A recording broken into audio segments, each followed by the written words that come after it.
जो तहकीक आपने कही थी वो मुकम्मल कर ली है। ये रही सारी डिटेल्स।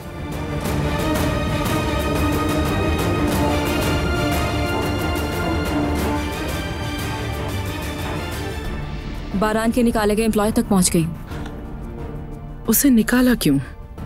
वो कीमती पत्थर चोरी करते हुए पकड़ा गया था। वो बारान से सख्त नाराज है। उसी से ही ये सब कुछ मुझे पता चला है। बारान ने इस लॉन्चिंग के लिए ये नया डिजाइन तैयार किया है और उससे सबसे खुफिया रखा हुआ है। क्या बात है, कहानी तो मजीद दिलचस्प होने लगी है। इसके अलावा ये लॉन्चिंग एक आलमी शोहरत याफ्ता स्विस कंपनी के लिए है, लेकिन कंपनी का नाम अभी तक नहीं पता चल सका।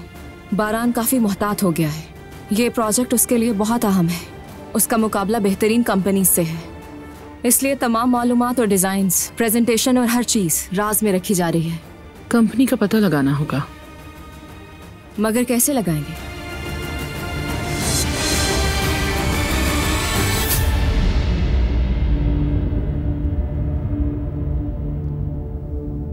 हम दिलान से तमाम मालूमात हासिल करेंगे। मोहब्बत सबसे बड़ी कमजोरी होती है।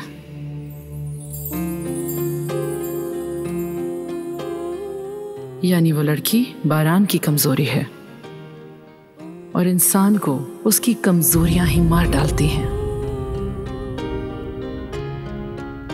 Kimse bilmez ki canını yaktın geçtin yollar, senin de yüzünde iz bırakmış yıllar. Hüsrandı sonu hep, sensiz geçmiş anlar. Olur da gidersen belki bir gün yaz, gönlüne yaz, ömrüne yaz. Kan çiçekleri solmaz.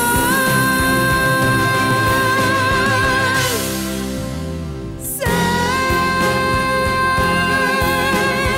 güneşe vurulmuş bir ay gibi, ben yağmuru bekleyen toprak gibi. Sen üstüme düşmüş çiğ tanesi, ben kurak bir çölde buldum seni.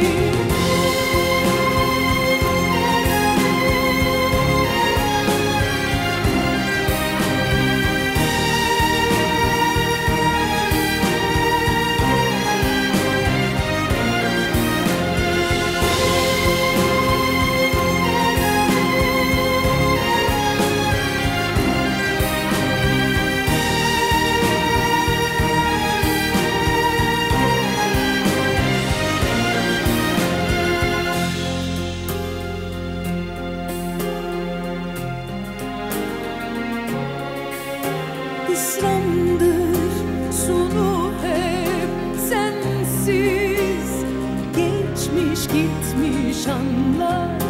Olur da gidersen belki bir gün yaz, gönlüne yaz, ömrüne yaz.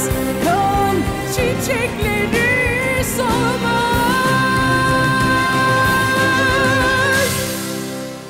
Sen